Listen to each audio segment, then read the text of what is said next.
Strip now! Marcus Blackwell shouted at her ex-wife, trying to pull her cloth off her body. The champagne glass he held in hand hit the floor and shattered. Then the entire ballroom went silent. Feeling like he was in charge, Marcus Blackwell smiled broadly. "Everyone, meet Elena," he announced in a loud voice. "My ex-wife. She used to dream of owning an art gallery. Now she's serving drinks at parties she used to attend as my guest." He grabbed her wrist when she tried to walk away, his fingers digging into her skin. "You were always worthless, Elena. I should have left you in the gutter where I found you." The crowd laughed. His new wife, Vivian, laughed loudest. What Marcus didn't notice was the sudden shift in the room. The way conversations stopped mid-sentence. The way people started backing away and their faces going pale. He didn't see the two men in dark suits moving through the crowd. He didn't hear the whispers. "That's Dante Castellano, the Wolf of Manhattan." Marcus Blackwell was about to learn something very important. The woman he'd humiliated, the woman he'd destroyed. The woman he thought was powerless and broken wasn't just Elena anymore. She was Elena Castellano, and her brother had just walked into the room. Silence isn't weakness, it's strategy. And Marcus was about to find out exactly what happens when you humiliate a Mafia heiress in public.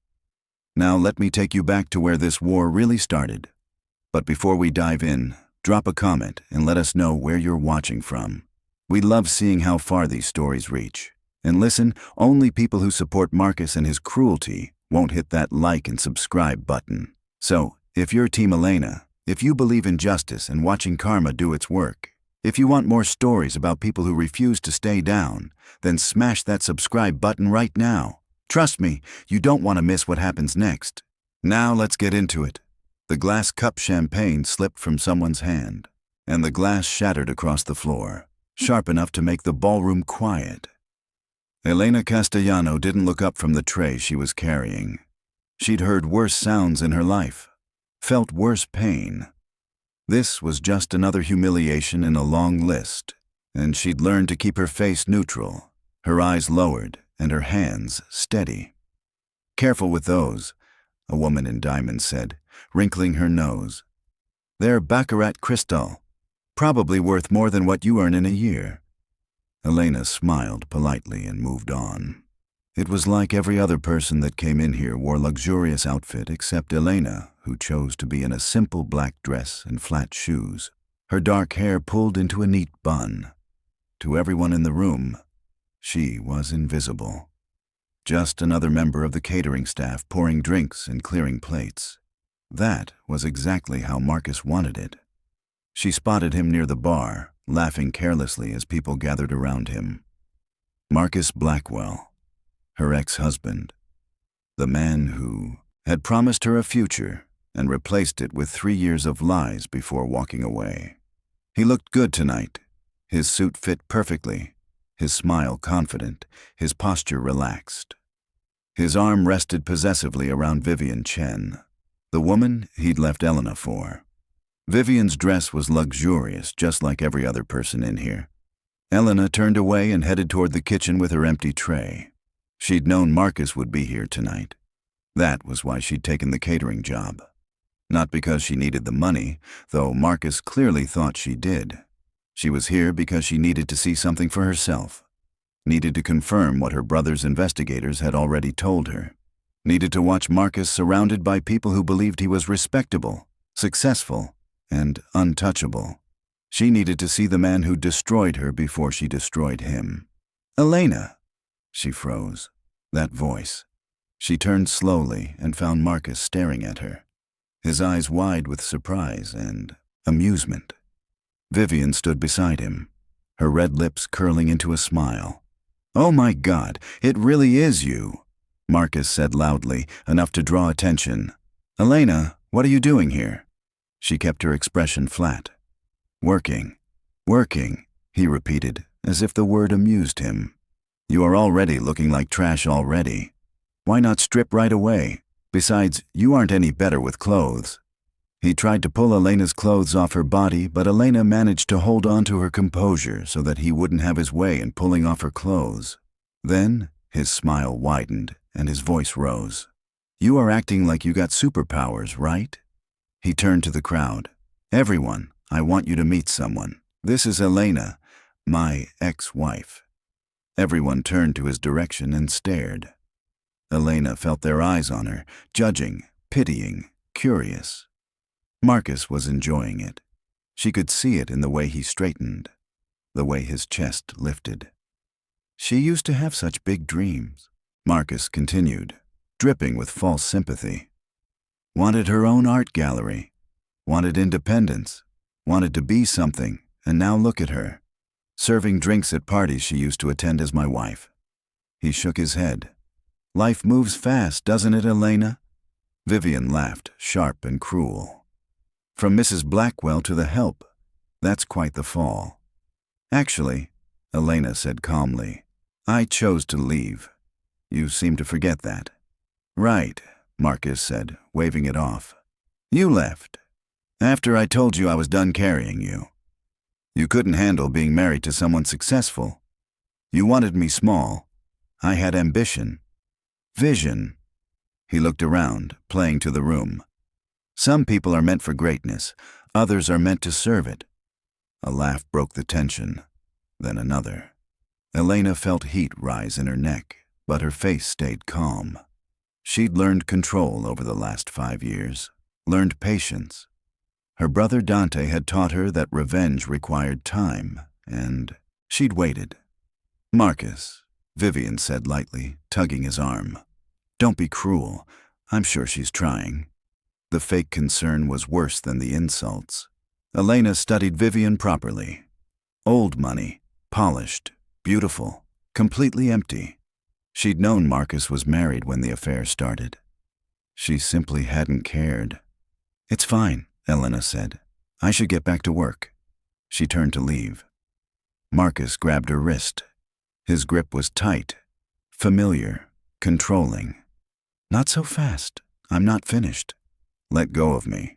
Why? Afraid you'll lose this job too? How many since the divorce? 3? 4? He leaned in, his breath heavy with scotch. You were always useless. I wasted 3 years trying to fix you. Elena tried to pull free. His grip tightened. You're hurting me. Good, he said quietly, smiling. Maybe you'll remember your place. The room went silent. No one intervened. No one cared. To them, she was just a waitress being corrected by one of their own. Then the air changed. The crowd parted without a word. Faces shifted from interest to fear. Elena felt it before she saw him. That presence that made rooms fall quiet. Dante Castellano walked forward like he owned the space. In many ways, he did. Her brother moved with the confidence of someone never denied. His suit was black and flawless. His dark eyes locked onto Marcus's hand around Elena's wrist. 2 men followed him. Dark suits, blank faces. No need for threats.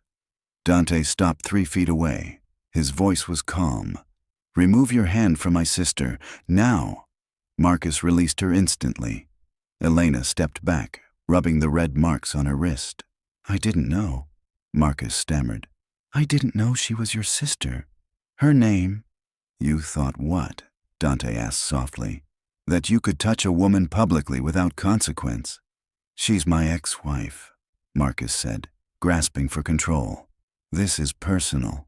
The moment you touched her, it stopped being private. Dante scanned the room. My sister is here as my guest, not your staff, not your spectacle. Vivian went pale. The name had landed. Everyone knew the Castellanos. Wealth, power, influence that made old money nervous. I apologize, Marcus said quickly. I meant no disrespect. You just showed it, Dante replied. I'll apologize to her privately. You won't speak to her again. Dante stepped closer. You humiliated a Castellano in public, in my city. Please, Marcus said. I didn't know. And that excuses it. Dante's eyes were cold. That you only abuse women you believe are powerless? Vivian pulled Marcus back. We need to leave. Smart, Dante said. Go home, pack, and leave New York." "I can't," Marcus protested. "My business—" "You had one," Dante said. "By morning, your contracts will unravel, your deals will stall, your name will close doors." Smiled slightly. "You touch something that belongs to me." "She doesn't belong to you," Marcus snapped weakly. "She's my sister," Dante said, "and you put your hands on her." Elena watched Marcus break. Fear now replaced the arrogance he had earlier on. For the first time, he understood there were consequences he couldn't escape. "I'm sorry," Marcus said to her. Elena looked at him, the man she once loved, and felt nothing at all. "You're not sorry for what you did," she said. "You are only scared." Dante's hand settled on Elena's shoulder. "We're leaving. Blackwell, I suggest you do the same, and quickly." He guided her toward the exit, his 2 men falling in behind them. The crowd parted again. This time Elena noticed their faces. Shock, confusion. A few people were already reaching for their phones. By morning, everyone in their circle would know exactly what had happened. They stepped outside. A black car waited at the curb, the driver holding the door open. Dante helped Elena into the back seat and got in beside her.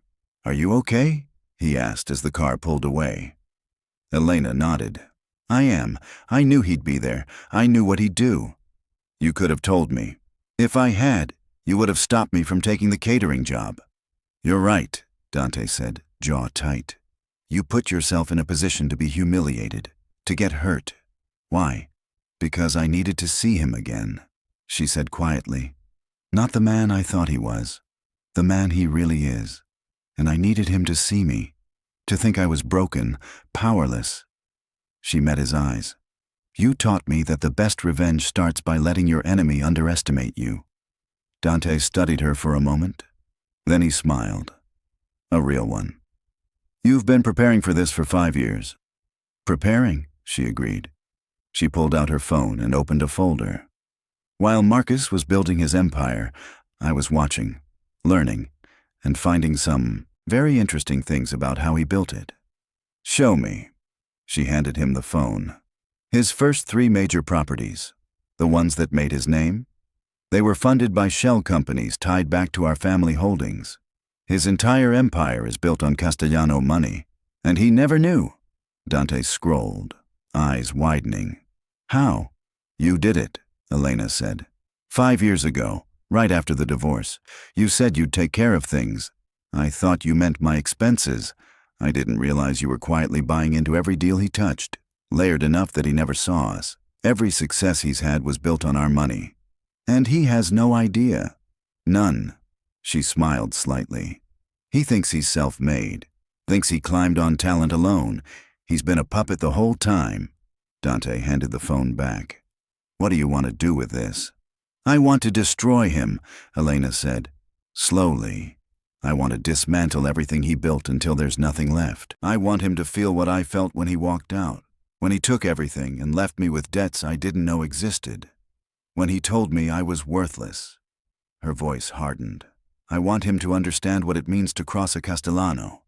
"Then we do it legally," Dante said.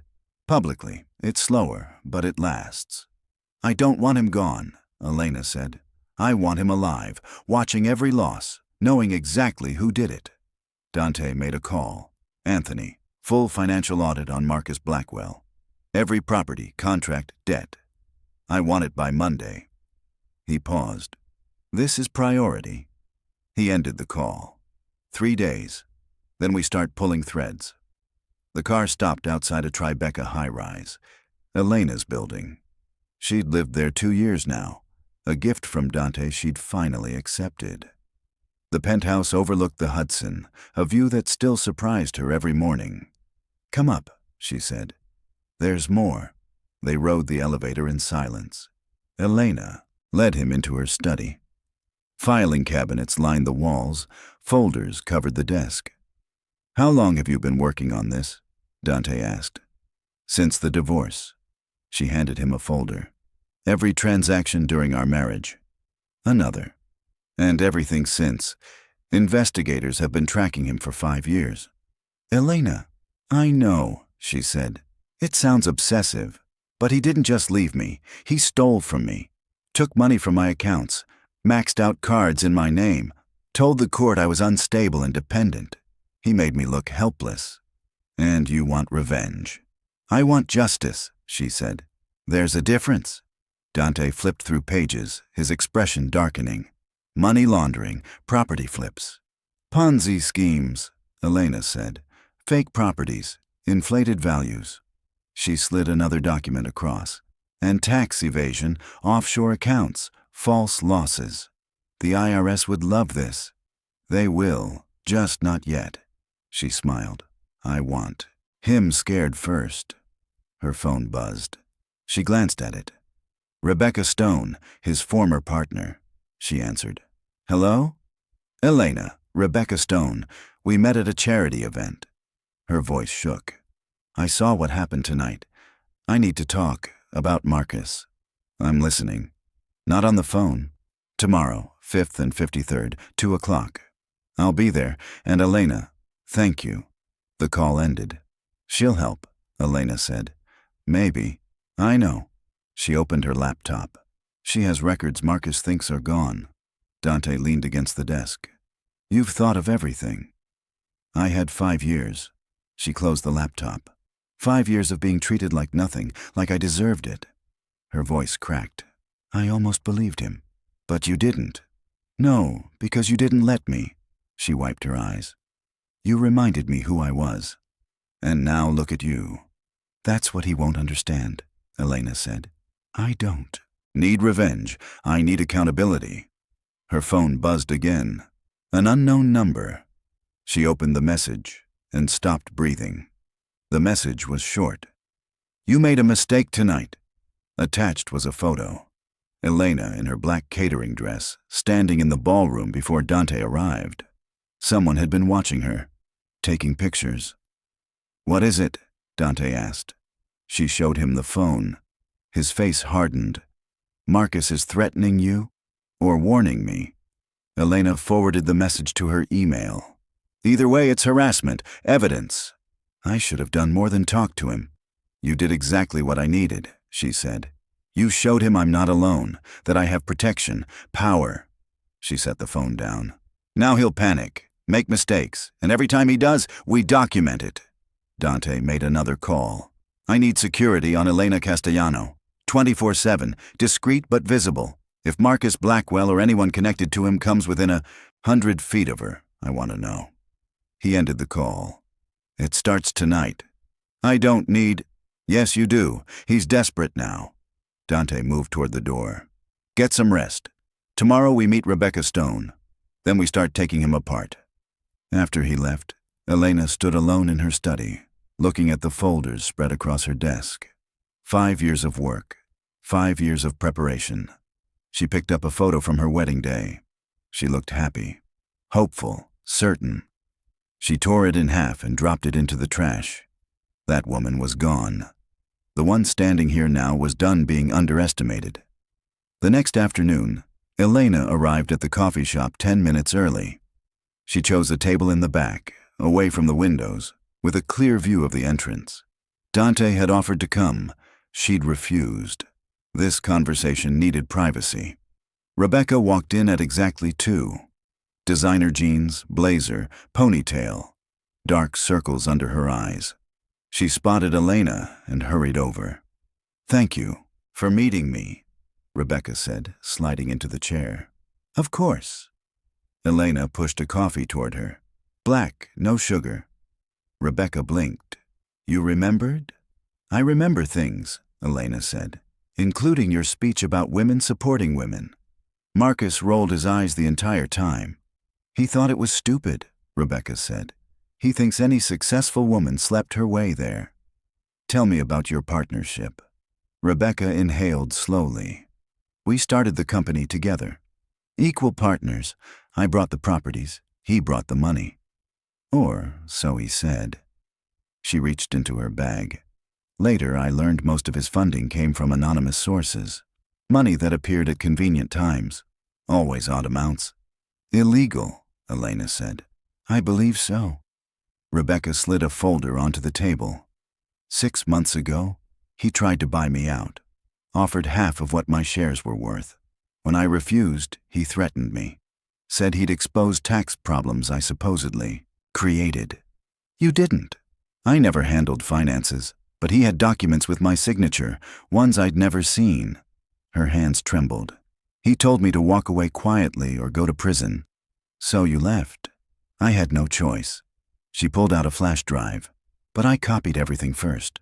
Elena took it. What's on it?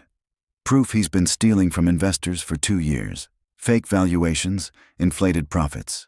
He pockets the difference. How much? 12 million, at least. Rebecca leaned in. And it's worse. He's been using new investors to pay old ones. It's a pyramid. When it collapses, people lose everything. Elena opened her laptop. Spreadsheets, emails, bank records, all of it. Clean, detailed, damning. Why give this to me? Elena asked. Because of what I saw last night, Rebecca said. That's what he does. Finds people he thinks are weak and crushes them. Her voice hardened. I'm done being afraid. If you testify, he'll come after you. I know, but with your family behind me, he can't touch me. You're asking for protection. I'm asking for justice, Rebecca said. And yes, revenge. Elena closed the laptop. What do you want to happen to him? I want prison. I want the truth exposed. Then we work together. Elena stood and offered her hand. It won't be fast, and when he realizes what's happening, he'll fight. Let him, Rebecca said, shaking her hand. I'm done running. They spent 2 hours reviewing files, every fraudulent deal, every stolen dollar. By the end, the picture was clear. This is federal, Elena said. The FBI will want it. When do we go to them? Not yet. First, we make it airtight. She pulled out her phone. I know a prosecutor. 3 rings. Elena Castellanos, a woman said. I wondered when you'd call. Sarah, I need help. Elena explained everything. Sarah Chen listened without interruption. Send me the files, Sarah said. If they're solid, we move forward. How long? 3 or 4 weeks. And Elena, once we start, there's no turning back. He'll know it's you. I'm counting on it. She ended the call and looked at Rebecca. It started. Until then, stay quiet. No contact, no posts. And you? I live my life, Elena said. I let Marcus believe he won. Rebecca frowned. But he didn't win. Your brother humiliated him in front of everyone. He humiliated Marcus's ego, Elena said. But Marcus still thinks I'm powerless. He thinks Dante is the threat, not me. And that's exactly how I want it. Over the next 3 weeks, Elena watched Marcus's world begin to fracture. It started small. A major contract collapsed when the seller suddenly backed out. A property deal stalled over zoning issues that came out of nowhere. An investor pulled funding at the last minute. Each problem was manageable on its own. Together, they formed a pattern. Marcus was bleeding money and opportunities. Dante's work, of course. Her brother had followed through on his promise. Every connection Marcus had was quietly reminded who the Castellanos were and what happened when someone crossed them. Nothing illegal, nothing overt. Just pressure applied in the right places. Marcus was panicking. Elena knew because he tried to reach her 3 times in 2 weeks. First a call she ignored, then an email she never opened. Finally a letter delivered to her gallery. She opened it wearing gloves. The handwriting was rushed. Desperate. Elena, please, I need to talk to you. Things are falling apart, and I think your brother is behind it. I know I hurt you. I know I was cruel. But this isn't fair. You can't destroy my life because you're bitter about the divorce. Call me. Let's work this out like adults. Marcus. She photographed the letter and forwarded it to Sarah. Chen. More evidence, more documentation. Then she threw it away. The 4th week, Sarah called. We have enough. Charges are coming next Friday. Fraud, tax evasion, wire fraud, money laundering. If convicted, he's looking at 15 to 20 years. Will he see it coming? We execute the warrants Friday morning, freeze his accounts, seize everything. He won't have time to hide. Good. Elena, Sarah said, hesitating. Once this goes public, your name will be attached to it. I'm ready. Then so am I. Elena hung up and looked around her gallery. High ceilings, natural light, art lining the walls. She'd opened it 2 years ago using money from a trust she'd never mentioned to Marcus. He'd assumed she was broke, dependent. He'd never bothered to ask who she was before him. That had been his first mistake. Her phone rang. Dante. Have you heard? Heard what? Marcus tried to leave the country. Got stopped at JFK. Someone flagged his passport. Elena smiled. Sarah works fast. She froze his accounts too. He's broke, sleeping in his office. Good. Friday morning came cold and gray. Elena woke early, made coffee, and watched the city wake up. Somewhere across Manhattan, federal agents were knocking on Marcus's door, reading him his rights, taking him away. She didn't feel triumphant. She felt tired. Her phone buzzed. Real estate developer Marcus Blackwell arrested on federal fraud charges. Then another. Manhattan businessman accused of running Ponzi scheme. By noon, it was everywhere. Former partners, former employees, investors. People Marcus had hurt were finally speaking. Rebecca called, her voice shaking. They arrested him. I gave my statement this morning. It's done, Elena said. Thank you for giving me the courage to speak. We're not finished yet. Trials take time. But he's not untouchable anymore. That afternoon, an unexpected visitor arrived at the gallery. Vivian Chen. Dark sunglasses, scarf pulled low. She looked small, frightened. Nothing like the woman who'd laughed at Elena weeks earlier. I need to talk to you, Vivian said. 5 minutes, Elena replied. They sat across from each other, the desk between them like a border. I didn't know, Vivian said. About the fraud, I swear. You knew he was married. Vivian flinched. That's different. No, you just weren't the one getting hurt. I loved him. You loved what he gave you. Elena leaned forward. When you saw him humiliate me, how did it feel? Vivian hesitated. You felt powerful, Elena said. Like you'd won. Tears spilled down Vivian's face. I'm pregnant. Elena went still. 12 weeks. His. Vivian's voice broke. He's in jail. I have no money. My family disowned me. I have nowhere to go. Elena felt no satisfaction. Just exhaustion. There's a women's shelter on the Upper East Side, she said. I'll make a call. Why would you help me? Because the baby didn't choose this. Elena stood. This is the only help you'll get from me. Vivian nodded. Elena arranged the shelter, paid for a cab, watched Vivian leave. She didn't feel victorious. She felt empty. That night, Dante came over with food and wine. They ate quietly while the news played. His lawyer's calling it a witch hunt, Dante said. Let him. Mother wants to see you. Elena nodded. Vivian came today. And? I helped her, for the baby. Dante studied her. You're better than me. Elena didn't answer. I'm just tired of being angry, Elena said quietly, curling into the couch. Tired of carrying this weight. I thought destroying Marcus would fix what he broke. That watching him lose everything would heal something in me. But it didn't. It just left me empty. Then why do it? Dante asked. Because it had to be done. Because he hurt people and got away with it. Because someone needed to stop him. She looked at her brother. But I think I'm done with revenge now. I don't want to carry him anymore. I want to move forward. Then do that, Dante said. The system will handle Marcus. You live your life.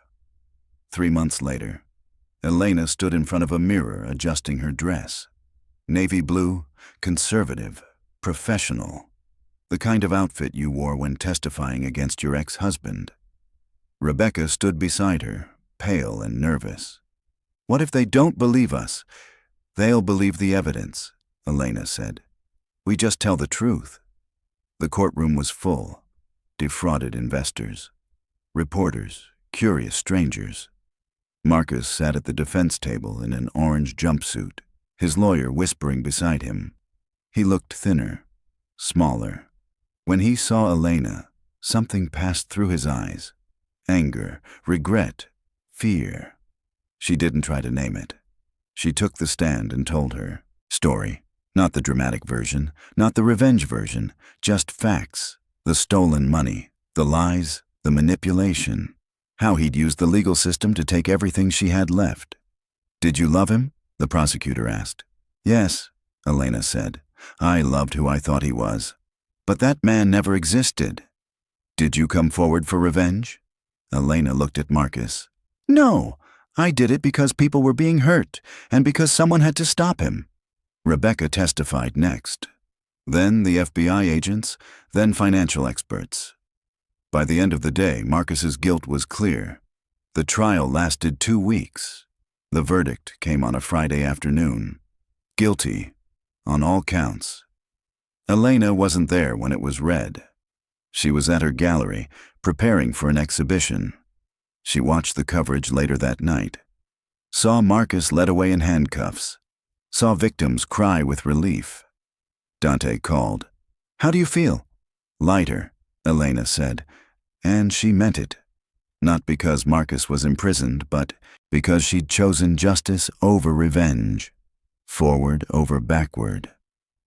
"Mother wants a celebration dinner. Tell her I'd rather have something quiet, just family." "Done." Elena hung up and looked around her gallery. The art, the light, the life she'd built while Marcus believed she was broken. She hadn't won by destroying him. She'd won by surviving him. 1 year later, the gallery was packed. Collectors, critics, artists. Elena was hosting an exhibition for emerging female artists, a reputation she'd built carefully and intentionally. Rebecca now ran the business side. Together, they'd launched a foundation supporting women recovering from business betrayal.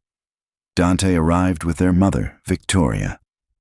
"You've built something special," Victoria said, kissing Elena's cheek. "Thank you." "Have you heard about Marcus?" Elena shook her head. She'd stopped following his story. He was denied parole. 10 more years. It was over long before that, Elena said. "The moment I stopped letting him define me." A young artist approached.